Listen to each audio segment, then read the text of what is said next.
प्यारे बच्चों, कैसे हैं आप सब। उम्मीद करती हूँ कि आप सभी अपने अपने घरों में स्वस्थ होंगे, तंदुरुस्त होंगे। तो आज हम पढ़ेंगे पांचवा कवि सुमित्रा नंदन पंत। ये +1 हिंदी का पांचवा टॉपिक है। तो चलिए कवि का जीवन परिचय हम देखते हैं। छायावाद के प्रमुख कवियों में से एक प्रकृति के सुकुमार कवि हैं प्यारे बच्चों। ये छायावाद के ये प्रमुख कवि हैं, आपने ध्यान रखना है। और इनको कहा जाता है प्रकृति के सुकुमार कवि। पंत जी का काव्य प्रणय और प्रकृति के अद्भुत मेल से बना हुआ है।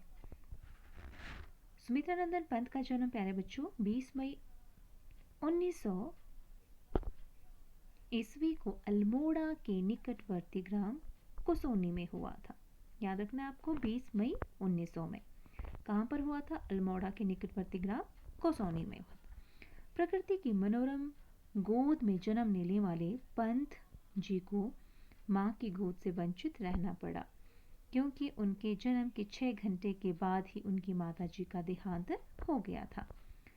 अब जो उनकी प्रारंभिक शिक्षा थी ना, वो हुई थी अल्मोड़ा में, और वे गुसाई दत्त से सुमित्रा नंदन पंत बने थे। ठीक है, पहले उनका नाम रखा था गुसाई दत्त। 1919 में पंत जी प्रयाग आ गए प्यारे बच्चों, और म्योर सेंट्रल कॉलेज में भर्ती हो गए। फिर जो है वो प्रभावित हुए असहयोग आंदोलन से, तो उन्होंने अपनी पढ़ाई भी छोड़ दी। 1920 से 21 और 1949 तक का समय उन्होंने संघर्षों से ही व्यतीत किया। ठीक है, 20 से लेकर 1949 तक का जो समय था वह संघर्ष में बीता।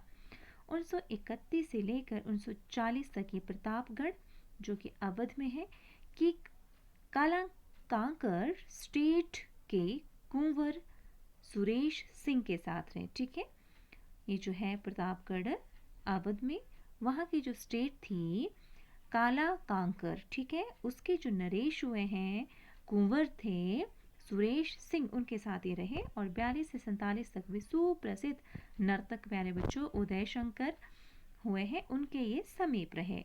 1938 में उन्होंने रूपाभ नामक मासिक पत्रिका का संपादन किया।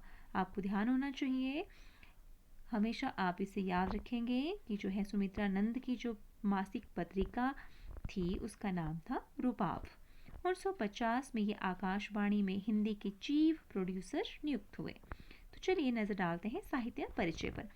सुमित्रा नंदन पंत के साहित्यिक जीवन का प्रारंभ प्यारे बच्चों बाल्यकाल में ही हो गया था।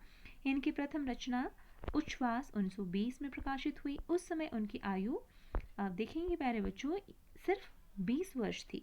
प्रोफेसर शिवधर पांडे तथा श्रीधर पाठक से इन्हें काव्य रचना के लिए प्रेरणा मिली।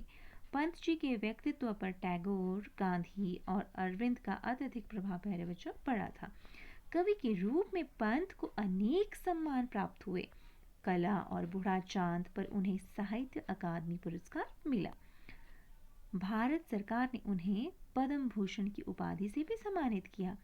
पंत जी की 20 से अधिक रचनाएं प्रकाशित हुई है। ठीक है, 20 से अधिक। और प्रमुख रचनाएं जो है वो है, सबसे पहले नजर डालते हैं काव्य संग्रह पर।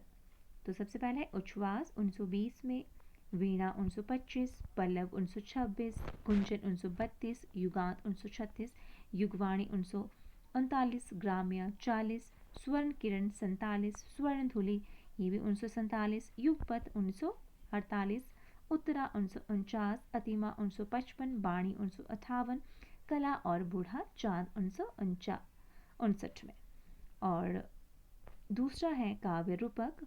तो काव्य रूपक में है रजत शिखर 1951 ईस्वी, शिल्पी 1952 और स्वर्ण 1957।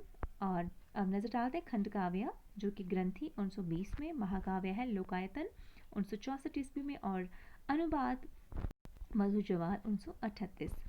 अब साहित्यिक विशेषता क्या रही है वो देखते हैं। सुमित्रा नंदन पंत का काव्य धीरे धीरे विकसित हुआ। उच्छ्वास से कुंचन तक कवि प्रणय और प्रकृति का गायक रहा और शुद्ध सौंदर्यवादी कवि स्वीकार किया जाता है।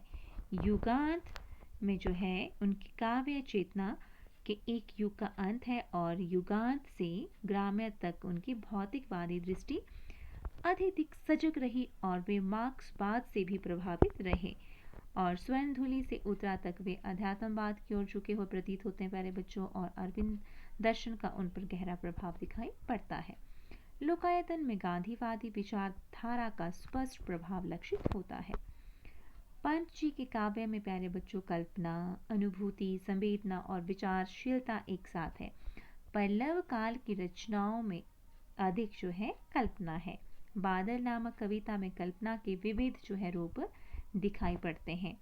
पंत प्रकृति के कवि थे प्यारे बच्चों। ये तो जो है मैंने आपको पहले भी बताया कि इनको जो प्रकृति के सुकुमार कवि कहा जाता है और शायद पहले हिंदी कवि भी, जिन्होंने स्पष्ट रूप से सांसारिक मांसलता के स्थान पर प्रकृति के सूक्ष्म सौंदर्य को स्वीकार किया हुआ है।